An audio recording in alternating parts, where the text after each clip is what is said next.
Continuamos con la clase de bioquímica. Habíamos mencionado entonces que un azúcar reductor es aquel que tiene su grupo carbonilo libre y esto le va a permitir reaccionar con otra sustancia. Los azúcares reductores son azúcares dadores de electrones. Vimos las reglas, todos los monosacáridos son reductores, todos los disacáridos menos la sacarosa son reductores. Si son reductores pueden mutarrotar. Y mencionamos también que los polisacáridos no son reductores. Bueno, ¿cuáles son los principales monosacáridos? ¿Cuáles son los de interés biológico? En el caso de las triosas vamos a destacar el gliceraldehído y la dihidroxiacetona. Estos dos monosacáridos los vamos a encontrar como intermediarios metabólicos. Más adelante, cuando veamos el proceso de glucólisis, en dicha glucólisis existe una reacción que se llama fragmentación de las triosas y nos permite generar estas dos triosas precisamente, el gliceraldehído y la dihidroxiacetona, que de hecho son isómeros, pero la diferencia pues radica en que el gliceraldehído es una aldosa, mientras que la dihidroxiacetona será una cetosa. Dentro de las tetrosas de importancia biológica tenemos a la eritrosa. Recuerden que las tetrosas van a tener 4 átomos de carbono. Son menos abundantes que otros monosacáridos. Tienen sobre todo importancia en las plantas. Suelen ser intermediarios metabólicos también. Por ejemplo, la eritrosa es un intermediario en la reacción de fijación del dióxido de carbono durante el proceso fotosintético. Tenemos también las pentosas, aquellos que tienen 5 carbonos. Las más importantes son la D-ribosa, que forma parte del ácido ribonucleico, es decir, el ARN, y la 2-desoxirribosa, que forma parte del ácido desoxirribonucleico, es decir, del ADN. Esto lo han visto igual en cursos anteriores. Y también, en cuanto a las plantas, en cuanto al proceso fotosintético, tenemos a la ribulosa. ¿De acuerdo? Aquí tenemos igual algunos otros ejemplos, como la filosa y la arabinosa.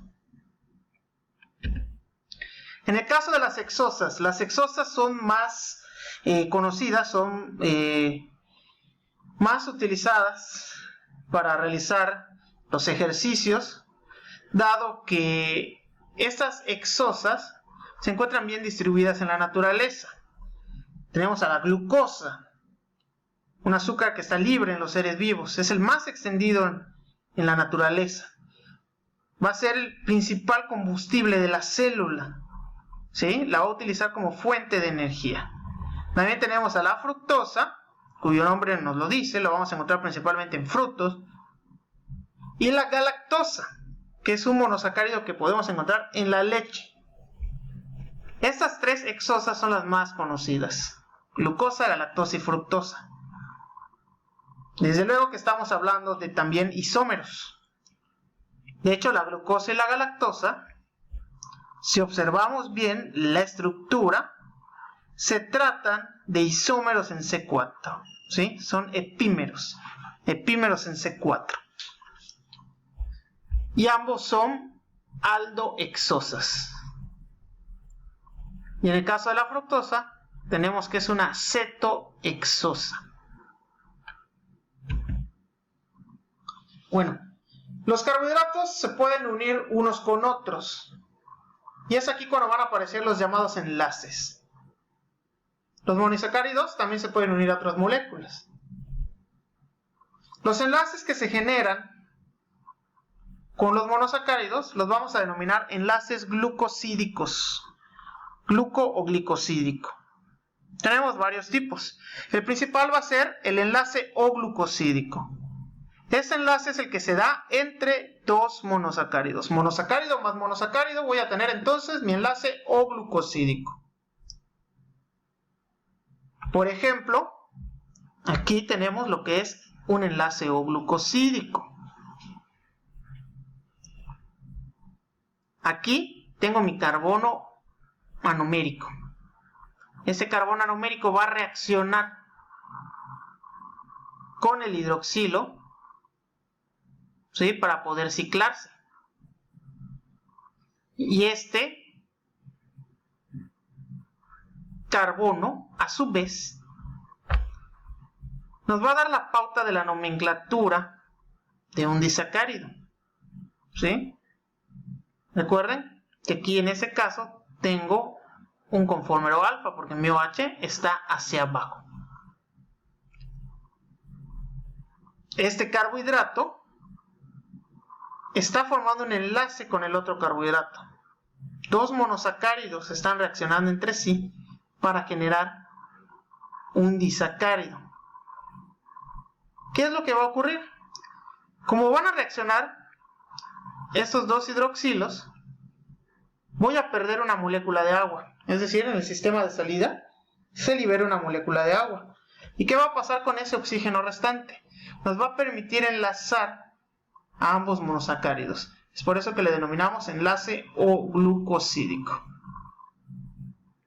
Monosacárido más monosacárido o glucosídico. Pero también podemos tener un enlace N-glucosídico, cuando por ejemplo se da entre la reacción de un OH y un compuesto aminado. En este caso tenemos la formación de un aminoazúcar, ¿sí? Por ejemplo, aquí tengo la glucopiranosa, es decir, la glucosa reacciona con glupamino y voy a tener entonces un aminoazúcar, la alfa-D-glucosamina, ¿sí? Aquí vemos este grupo amino. En este caso decimos que el enlace formado se trata de un enlace N-glucosídico. N-glucosídico. Y también en algunos casos existe el llamado S-glucosídico. Por ejemplo, la molécula de sinigrina, que se obtiene de la mostaza negra, tiene este tipo de enlace. Si es un enlace S-glucosídico, aquí yo voy a tener entonces un grupo azufrado, un azufre, ¿de acuerdo? Y voy a tener también la estructura de un carbohidrato, ¿sí? Azufre reacciona con el carbohidrato, entonces voy a tener un enlace S-glucosídico. Pero bueno, los más importantes son los O-glucosídicos que vamos a estar usando para entender los disacáridos. Esos disacáridos son prácticamente oligosacáridos que van a estar formados por dos monosacáridos. Son solubles en agua, son dulces y son cristalizables, propiedades que presentan igual los monosacáridos. Mencionamos que son reductores siempre y cuando el carbono anomérico de ambos componentes, ¿sí?, no está implicado en el enlace de los dos monosacáridos. Eso quiere decir que mientras un carbono carbonílico esté libre, ese disacárido va a poder ser reductor. Y la única excepción es la sacarosa. Entonces tenemos que las formas del enlace glucosídico son las siguientes. Un carbono anomérico implicado en el enlace.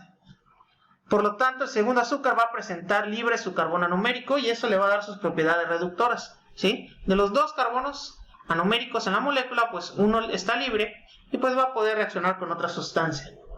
La otra opción es que ambos carbonos anoméricos estén implicados en el enlace.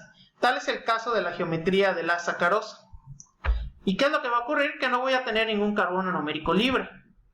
Por lo tanto, no va a haber propiedades reductoras, y si no hay propiedades reductoras tampoco hay mutarrotación, ¿sí? Caso de la sacarosa.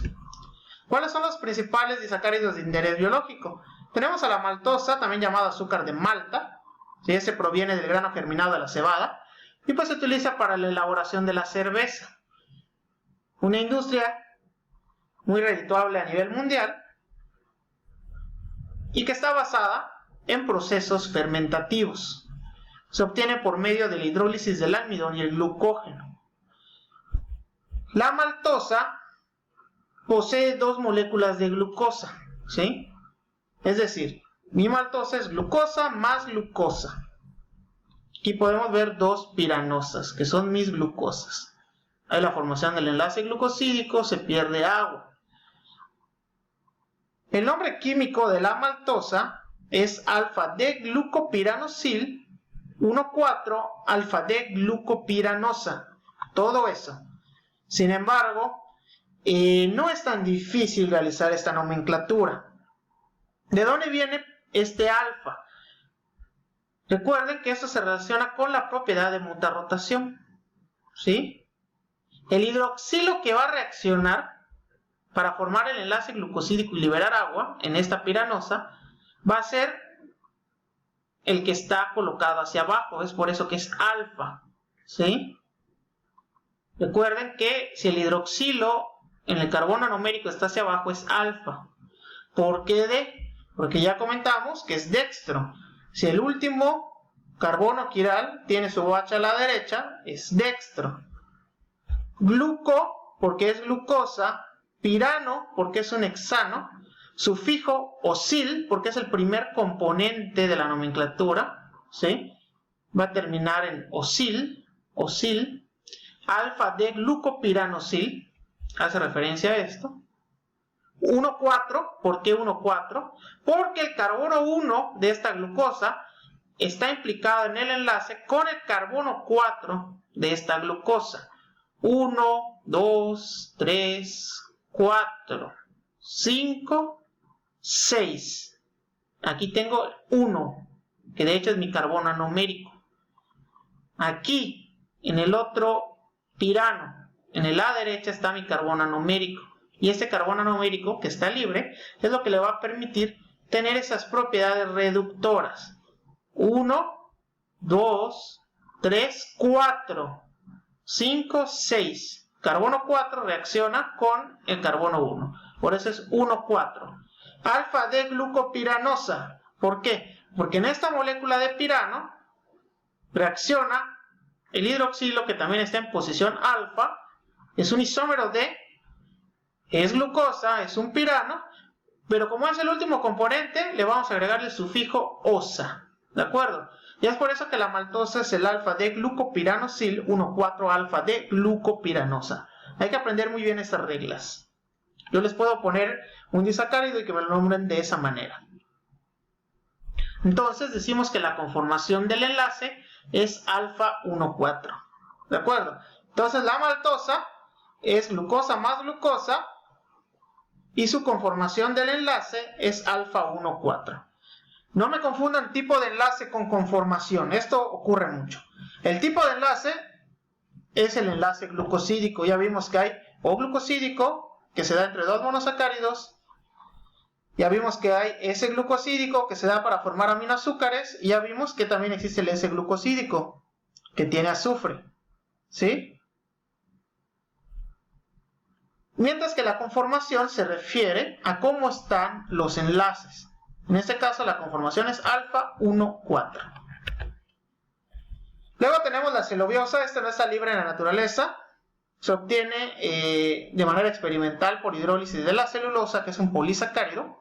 Y también está formado por dos moléculas de glucosa. ¿Sí? ¿Cuál es la diferencia entre celobiosa y maltosa? Muy sencilla. La celobiosa tiene conformación beta 1,4. Por lo tanto, su nomenclatura va a ser beta-D-glucopiranosil 1,4 beta-D-glucopiranosa. ¿De acuerdo? Carbono 1, carbono 4 implicados. ¿Sí? Aquí tengo mi carbono anomérico libre. ¿Sí? Ambas son glucosas, glucopiranosil, glucopiranosa.